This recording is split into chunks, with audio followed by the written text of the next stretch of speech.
Hello and welcome to the Football Parliament podcast, one stop destination for all your football debates, opinions, and discussions. The last kickoff on Saturday night's action of the Premier League saw a London derby between Chelsea and Brentford, one in which Thomas Tuchel's men came on top, setting a record for seven consecutive wins in away matches in London derbies, a new Premier League record. But it would be the most foolish thing in the world right now to say that it was easy for Chelsea, as especially in the second half, Brentford, which is Thomas Frank's men, dominated the proceedings two times. The team from West London hit the post, one goal line clearance, and numerous times Mendy coming in rescue for the team. In today's video, I'm going to be sharing my takeaways from the game, a bit of analysis, a bit of what Chelsea could have done better, what Chelsea could have done differently, what this means for Chelsea going forward. Starting off with how the team lined up. Chelsea lined up in a 3-5-2, not the usual 3-4-3 or the 3-4-2-1 that Chelsea plays. I think this season, the first time we saw this formation was in the second half against a Tottenham, where, to be fair to Thomas Tuchel, it worked extremely well as Chelsea scored 3 goals in 45 minutes after being outplayed completely in the first half in Spurs. However, the second time that we saw this formation was against Manchester City, which was quite a disappointing performance as we were unable to gain any control in the midfield and there was no supply for the front two as well. So when I did see this formation for this game, I had mixed thoughts. I was excited to see Loftus-Cheek. I was also excited to see Kante, Kovacic, and Lukaku and Werner, who both have had good international breaks together. If we break the midfield down, the defense pretty much remains the same. Though I must mention that uh, keeping a clean sheet under such defensive pressures when you don't have two of your best defenders in Antonio Rudiger and Thiago Silva, props to Thomas Tuchel, props to the entire defensive effort, and how can I forget props to Malang Sarr and Trevor Chalobah for showing great maturity and composure under so much of pressure despite the young ages. On how this midfield works, I would say that the center midfielder, which was Ruben Loftus-Cheek in this game, is the most deep lying midfielder of the three, and we saw Jorginho. So this is something that I can see Chelsea doing in other games as well. So Jorginho or Loftus-Cheek occupying the most deep position over here. Both of the players are extremely press resistant. Jorginho sometimes opts to pass his way out of presses while Loftus-Cheek uh, dribbles his way past them. Nevertheless, both of them are great players. Loftus-Cheek with a great performance. These two players, if in my opinion, could be called floating number eights because we see them uh, supporting Loftus-Cheek over here, but also occupying the spaces somewhere over here, if you could see my cursor, as we did see in the first goal today.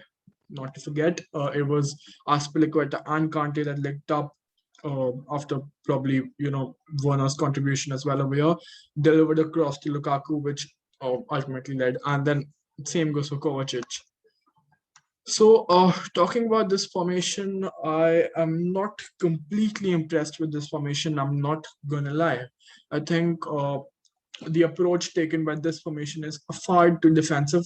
I don't necessarily think that N'Golo Kante and Mateo Kovacic are players who've got the final pass in themselves to pull this formation off.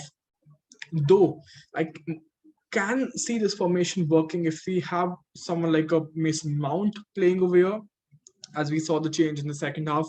We had Mount instead of Kovacic over here. Uh, Lukaku then going to the forward line, 6 games now without a goal. Another disappointing performance. I'm sorry, I must add.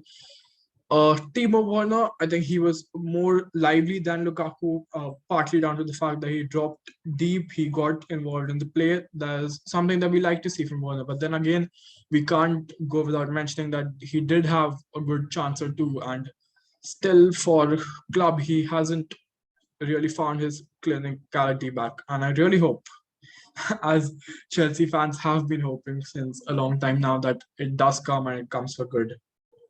Talking about the game, we've discussed all the positions, but how can we go without discussing this one particular position, man of the match, one of the best keepers in the world right now, Edward Mendy. What a performance!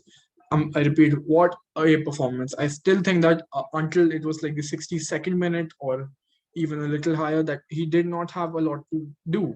It was the first long throw in where Ivan Toney hit a half volley, and that was like a half decent effort at goal, a good save made from Mendy.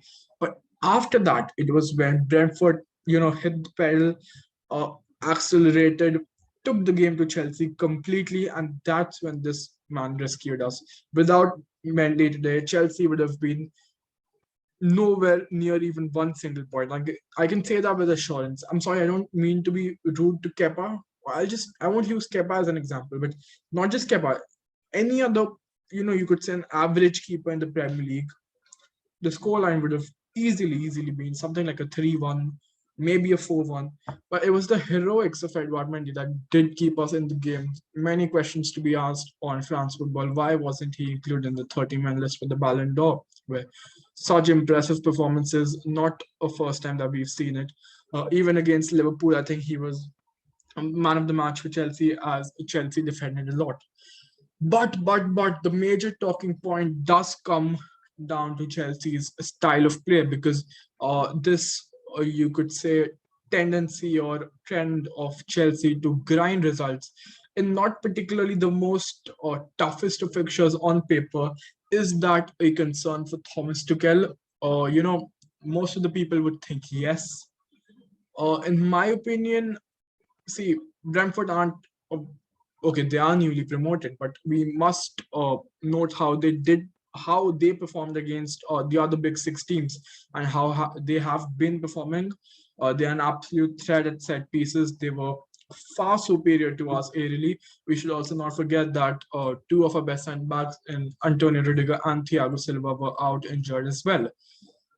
All in all, as even the commentator mentioned once, that in part of every title challenge, you will have some days that you should just get the job done with. But I really hope that this does not become a habit. I really hope that if not the very top games, maybe a performance like this against a Manchester City or Manchester United someday could be acceptable, because this is practically how we won the Champions League last season as well. I believe if we saw in the final as well, an early goal by Kai Havertz, and then completely, you could say, Chelsea shutting all doors down the City to create chances and finishing them. So I wouldn't really mind it in that kind of games. But then against the likes of, be it Brentford or the middle ranked teams, I would really want Chelsea to take the game to them. I think two aspects which Chelsea desperately need to improve right now are, firstly, goal scoring from let me complete Chelsea. I'm aware are probably the second or third is it highest scores in the Premier League, and that is a good thing. Chelsea are getting goals from everywhere. We have Ben Chilwell, who's already scored a couple, Reece James, Thiago Silva, Rudiger. So goals are coming from everywhere, but they aren't coming from where they actually need to come. Romelu Lukaku, as I mentioned, the last 6 games, 0 goals. Timo Werner also did score against Southampton, but we need more goals from the forward line. Lukaku hasn't scored, in 6 games. Werner, not too many. Havertz, not too many. I think the only one was against Liverpool. Pulisic is out injured. Ziyech, I don't think there was any apart from the Super League goal. Mason Mount, I think, surprisingly, is yet to open his account as well. So, if I'm right. But this is where I think that Chelsea need to start working on. The creativity sometimes has been an issue, but I have been enjoying the way Kovacic has been playing of late this season, particularly as we can already see a spike in his GA numbers.